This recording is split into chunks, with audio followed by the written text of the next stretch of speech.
안녕하십니까? 북일고 입시 전략에 대하여 설명하도록 하겠습니다. 자, 오늘 설명에서는 실제 북일고에 지원했던 친구들의 자기소개서나 면접 기출문제를 가지고 어떤 식으로 준비하면 좋을지 그걸 가장 중심적으로 설명하도록 하겠습니다.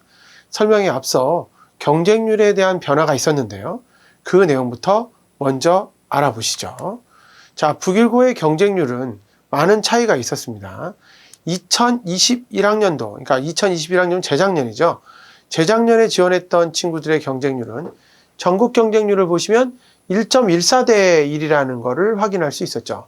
138명 모집에 157명이 지원했기 때문에 1.14대 1이면 많은 학생들이 합격을 했었고요. 내신 성적이 그리 좋지 않더라도 면접을 잘 본 학생들이 많이 합격을 하였습니다. 그런데 2022학년도에는 약간의 변화가 있었죠. 똑같이 136명 정원인데 경쟁률은 1.67대 227명이 지원해 1.67대 1이 된 것을 확인할 수 있었습니다. 자, 1.67대 1이다 보니까 아무래도 올해 이제 북일고 같은 경우에는 1단계에서 1.5배수죠. 1.5배수를 선발을 하고 그 친구들 중에 이제 면접을 들어가니까 올해는 서류에서 탈락한 친구들도 상당히 있었다라는 것을 보실 수가 있겠습니다. 자, 일반 전형 중에 충남 전형이죠. 지역 전형인데 0.53대 경쟁 미달이죠. 대부분 다 합격을 했다는 거고. 자, 2022학년도 0.6 약간 올랐지만 0.61대 역시 미달이기 때문에 대부분 합격했다라고 볼 수가 있겠습니다. 자, 그러면 요강을 보면서 분석을 해보도록 하겠습니다. 자, 입시 요강은 이렇게 했습니다. 정원 내는 일반 전형과 사회 특기자 전형으로 되어져 있는데요. 그 일반 전형은 두 가지예요. 전국 전형, 타시도 단위 전형과 충남 전형으로 이렇게 나누어져 있습니다.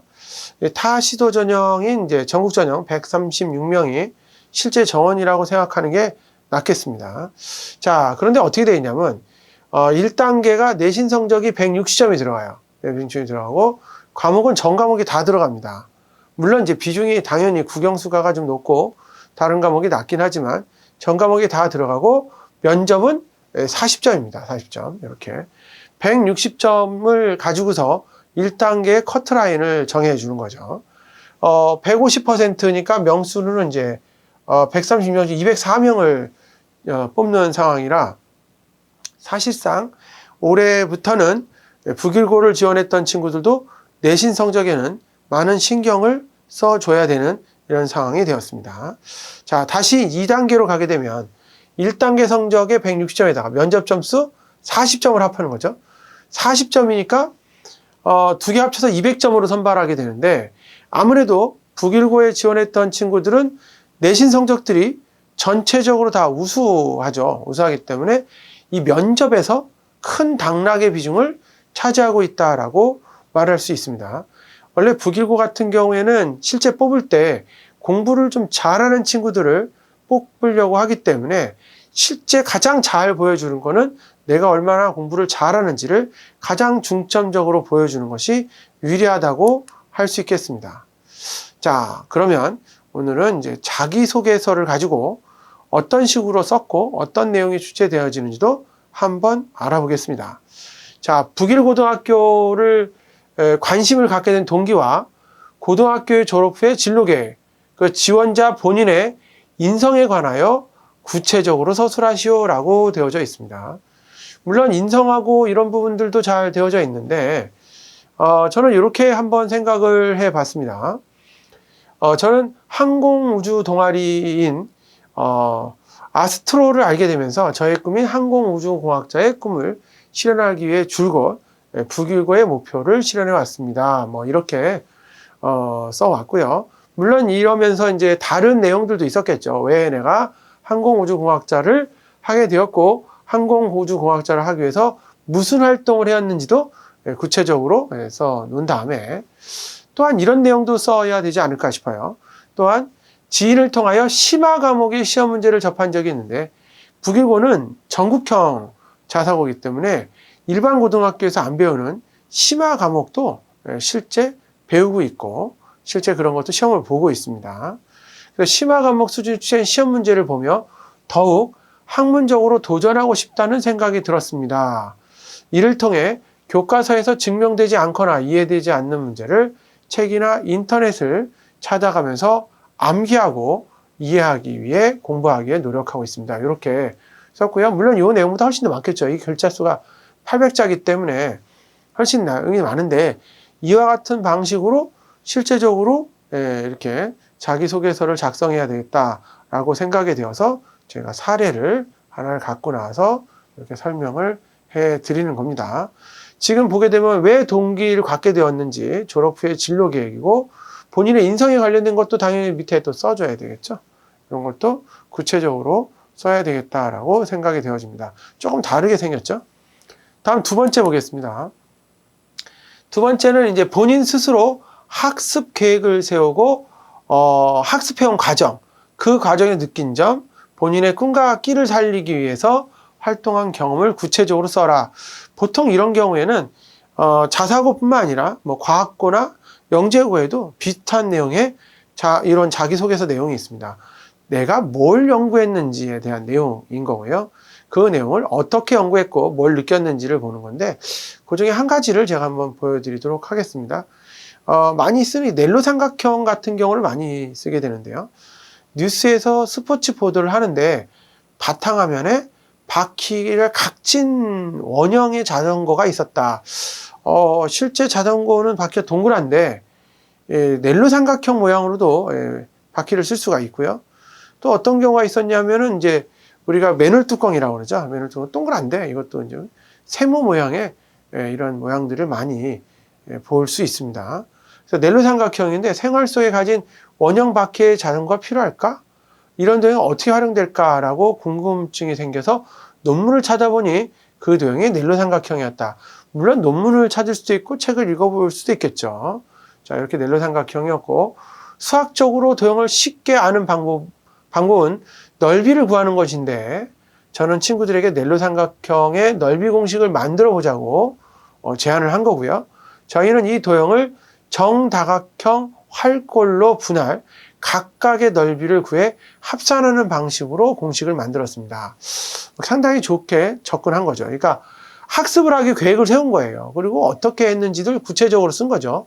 계획을 세우고 구체적으로 하고 그런데 자전거의 앞바퀴와 뒷바퀴의 모양이 다를 경우 내리막길에서 속도가 조절되어 안정성이 높아질까라고 생각했고 이제 그 위에 좀 더 할 수 있는 거죠.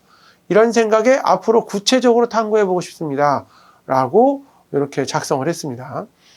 앞에 했던 거 이어서 조금 다음 것까지 이렇게 생각할 수 있는 좋은 자기소개서의 사례라고 할 수 있겠습니다. 넬로 삼각형을 공부하면서 수학과 과학 이론을 생활에 적용할 수 있을까라고 생각하였습니다. 어떻게 보면 굉장히 중요한 요소의 한 가지 내용을 이제 다 다루고 있는 한 가지 사례였는데요. 꼭 넬로 삼각형이 아니라 뭐 테셀레이션도 있을 수 있고요. 그 다음에 다른 뭐 도형에 대한 프랙탈 도형이라든지 이런 것들도 충분히 이런 소재로 삼을 수 있는 내용이 되겠습니다. 자, 그래서 이렇게 700자고요. 띄어쓰기를 포함하지 않기 때문에 글자 수는 상당히 많이 사용할 수가 있어요. 보통의 경우 이제 자연계가 진로인 친구들은 여기 내용에 수학하고 과학을 두 가지를 쓰는 친구들도 굉장히 많이 있습니다. 그래서 실제적으로 자기소개서를 쓸 때는 이와 같은 방식을 잘 이용하는 것이 좋을 거라고 생각되어집니다. 자, 다음으로는 실제 면접에서는 어떤 게 나왔는지 그 문제에 대해서 하나씩 알아보도록 하겠습니다. 요거는 이제 올해 입학한 친구가 면접을 본 내용인데요. 면접은 이렇게 생각할 수 있습니다. 여기 그림에 있는 것처럼, 그 표에 있는 것처럼 진로계획, 지원 동기, 인성, 자기주도 학습 이와 같은 내용으로 실제 면접을 진행하게 됩니다. 이 친구 같은 경우에는 프로그램을 잘했던 친구예요. 정보에 좀 관심이 많고 실제적으로 잘했던 친구였는데 파이썬이라든지 뭐 자바나 이런 것도 했던 친구였습니다. 그래서 나갈 때 정보에 관련된 내용을 이제 자기소개서에 좀 썼고요. 경보 선생님이 들어올 거로 예상을 해서 실제 정보 선생님이 들어와서 정보에 관련된, 그러니까 프로그램에 관련된 내용을 질문을 좀 하였습니다. 자, 근데 내용을 하나씩 한번 살펴보겠습니다. 자신의 프로그램의 실행은 어떻게 향상되었으며 그 과정에서 어려움은 어떤 것이 있느냐. 학원 다녔다고는 할 수 없을 거고 본인이 책을 봐가면서 연구하고 예제를 풀었다고 이렇게 대답을 하였습니다. 그리고 실제적으로 함수에 대한 것도 물어봤었는데요. 그러니까 원래 이 프로그램을 하다 보면 파이썬이라든지 자바 같은 경우에는 함수가 있어요. 그 함수를 어떻게 사용했는가도 직접 물어봤다고 합니다. 여기서는 제외를 시켰고요, 저희가. 그러니까 이런 식의 질문이 직접 출제가 되었습니다. 두 번째로는 북일고의 프로그램 중에 어떤 프로그램에 관심이 있느냐, 그러니까 얼마나 북일고 관심을 갖고 있냐를 보는 형식의 문제가 아닌가 싶습니다. 이런 건 충분히 나중에 면접 준비하면서 할 수 있는 방향이 되겠습니다. 자, 두 번째로는 인성에 대한 내용인데요. 인성에 대해서는 뭐가 나왔는지 하나씩 볼까요? 자, 교우 관계에서 배려와 이해의 정신을 가지고 노력했다고 하는데, 그런 사례를 말해봐라 라고 하였습니다. 이건 이제 생활기록부에 있는 내용이에요. 교우 관계에서 이해와 정신을 두고서 이렇게 했다고 써져 있지 않습니까? 그러니까 이해와 정신을 가지고 배려 정신을 해라 라고 생활기록부에 써 있으니까 그걸 직접적으로 이제 물어본 내용이 되겠습니다. 그래서 실제적으로 북일고 면접 준비할 때는 여기 써져 있던 자기소개서나 이런 내용 외에도 생활기록부의 내용도 꼼꼼히 살펴서 사실상 어떻게 준비할지를 정확하게 설명해 주어야 합니다. 자, 그리고 또 하나 인성 하나 더 볼까요? 모두먼을 익힐 수 있는 리더십이 향상되었다고 하는데 이를 구체적으로 이제 설명해라 라고 하였습니다. 그러니까 리더십에 대한 내용도 반드시 물어봅니다. 여러분, 우리가 그 자사고를 준비하는 친구들은 사실상 이런 리더로서의 역할도 굉장히 중요하다고 보거든요. 전국형 자사고는 우리나라의 리더, 나아가서 글로벌 리더를 키우는 그런 학교라고 생각이 되어지기 때문에 리더로서의 자질도 굉장히 중요하다고 생각을 합니다. 그래서 실제 학교에서 임원활동이라든지 이런 게 있다면 반드시 본인이 나가서 활동을 해보는 것도 굉장히 유리한 방법 중에 한 가지라고 생각됩니다. 자, 다음은 자기주도 학습에 대해서도 알아보겠습니다. 자, 평소 어려웠던 과목의 성적을 향상하기 위해 한 달간 책을 읽었다, 여러 권의 책을 읽었다, 이렇게 썼습니다. 이 과정에서 크게 깨달은 바가 있다면 어떤 것이 있냐? 이 친구가 이제 국어 성적이 좀 안 좋았습니다. 그래서, 그쵸. B가 나왔다는 얘기죠. 그쵸. B가 나왔었기 때문에, 그거를 향상하기 위해서 책을 읽었다, 이렇게 썼단 말입니다. 그래서 향상의 책을 여러 권 읽었다, 이렇게 썼는데, 그러면 이제 무슨 책을 어떻게 읽었냐는 이제 생활기록부에 써져 있으니까, 그 과정에서 크게 깨달은 게 뭐냐, 느낀 점이 뭐냐를 이렇게 물어보는 이런 과정이 되겠습니다.